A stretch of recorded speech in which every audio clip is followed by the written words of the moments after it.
kí gbogbo etí tó ń gbọ́ mi pé a kú dédé àsìkò yìí. Ọ̀run ṣíṣí orí ìrìn ni èyí, ọ̀run ṣíṣí ti ojoojúmọ́ tí alábòójútó gbogbogbò ìjọ Ìràpadà olùṣọ́ àgùntàn Adébóyè kọ. Èní ni ọjọ́bọ̀ ọjọ́ 14 oṣù kẹjọ ọdún 2025. Àkọlé ọ̀run ṣíṣí tòní ni máa fi kún nígbà gbogbo, apá 4. Àkọ́sórí wa ta nínú ìwé Kólóṣì orí 3 ẹsẹ̀ 16, èyí tó kà báyìí wípé ẹ jẹ́ kí ọ̀rọ̀ Kristi máa gbé inú yín ní ọ̀pọ̀lọpọ̀ nínú ọgbọ́n gbogbo, kí ẹ máa kọ́ kí ẹ sì máa gba ara yín níyànjú nínú sáàmù àti orin ìyìn àti orin ẹ̀mí. Ẹ máa kọrin sí Ọlọ́run ní ọkàn ọpẹ́. Ẹ̀kọ́ náà ń tẹ̀síwájú lọ báyìí. Láàárín ọjọ́ mẹ́ta sẹ́yìn, mo ti sọ nípa ìṣe pàtàkì kíkún fún ìfàmìróyàn nígbà gbogbo. Lónìí àti ní àwọn ọjọ́ tó ń bọ̀, màá ṣe àlàyé nípa àwọn ọ̀nà tí àwọn onígbàgbọ́ fi lè gba àfikún.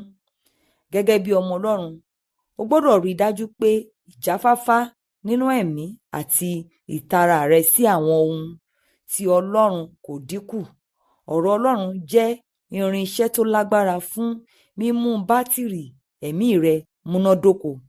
Ìdí nìyí tí o fi gbọ́dọ̀ lo àkókò tó níye lórí ní kíkà, àkọ́sórí àti ṣíṣe àṣàrò lórí àwọn ìwé mímọ́ nígbà gbogbo ọjọ́.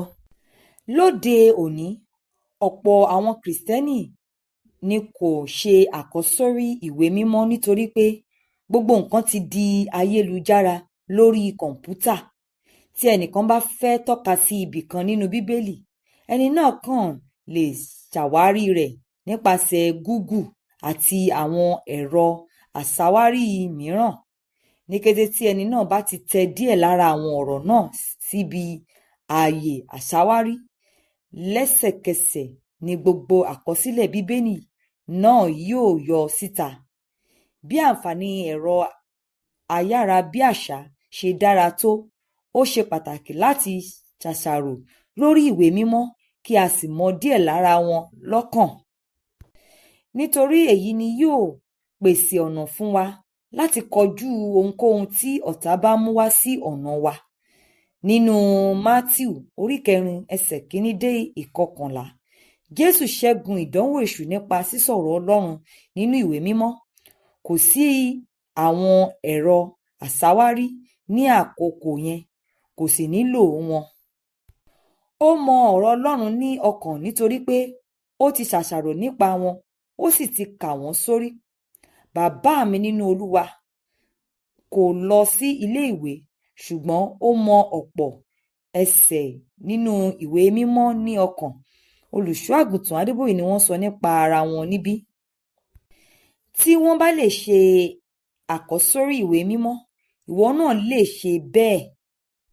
Nínú ìwé Jòhánù orí 6 ẹsẹ̀ 63, Jésù sọ pé àwọn ọ̀rọ̀ tí òun sọ fún wa jẹ́ ẹ̀mí àti ìyè. Nítorí náà, bí ọ̀rọ̀ rẹ̀ bá ti pọ̀ nínú rẹ sí, bẹ́ẹ̀ ni wàá ṣe kún fún ẹ̀mí tó. Ọ̀rọ̀ Ọlọ́run ní agbára, ó wà láàyè, ó sì mú ju ìdàkídà olójú méjì lọ, èyí tá lè rí nínú ìwé Hébérù orí 4 ẹsẹ̀ 12. Bí o ṣe ń fi ọ̀rọ̀ rẹ̀ kún ara rẹ, Ọlọ́run yóò fi hàn ọ́ àwọn ohun ìbáṣepọ̀ àti ibi tí ó lè tètè jo bátìrì ẹ̀mí rẹ tí yóò sì jo ìgbàgbọ́ rẹ. Ọ̀nà kan láti mọ̀ bí o bá kún fún ọ̀rọ̀ Ọlọ́run lóòótọ́ ni láti ṣàyẹ̀wò àwọn ọ̀rọ̀ àti ìjíròrò rẹ. Ìwé Mátíù orí 12 ẹsẹ̀ 24 sọ pé ọkàn ènìyàn ni ó ń darí irú ọ̀rọ̀ tí ó lè jáde lẹ́nu rẹ̀. Tí ọkàn rẹ bá kún fún ọ̀rọ̀ Ọlọ́run, ẹnu rẹ yóò kún fún ọ̀rọ̀ rẹ̀ pẹ̀lú. Bí o bá ṣe ń ka ọ̀rọ̀ Ọlọ́run sí, bẹ́ẹ̀ ni wàá máa dàbí rẹ̀, èyí tí a lè rí nínú ìwé Kọ́ríńtì kejì orí 3 ẹsẹ̀ 18. Olùfẹ́, di ẹni tí ó di bárakú fún láti kà, kọ sórí àti ṣàṣàrò lórí ọ̀rọ̀ Ọlọ́run. wàá sì jẹ́ alágbára nínú ẹ̀mí ní ìgbà gbogbo. Mo gbàdúrà pé o kò ní sọ ìmúyányán àti ìfẹ́ gbígbóná rẹ sí àwọn ohun ti Ọlọ́run nù ní orúkọ Jésù. Àmín. Ka ìwé Jóṣúà orí kìíní ẹsẹ̀ 6 dé 9. Bíbélì ní ọdún kan. Ìwé Jeremáyà orí 23 dé 36. Ọ̀rọ̀ àyẹ̀wò. Báwo ni o ṣe máa ń ka àkọ́sórí àti ṣàṣàrò lórí ọ̀rọ̀ Ọlọ́run tó? Ẹ ṣé tí ẹ tẹ́tí sí Ọ̀run Ṣíṣí Orí Ìrìn ti òní. Tí ẹ bá fẹ́ darapọ̀ mọ́ wa láti máa pín Ọ̀run Ṣíṣí Orí Ìrìn lórí ayélujára, ẹ tẹ àtẹ̀jíṣẹ́ Ọ̀run Ṣíṣí Orí Ìrìn sí 08005454541 kí ẹnìkan kó ké hallelujah.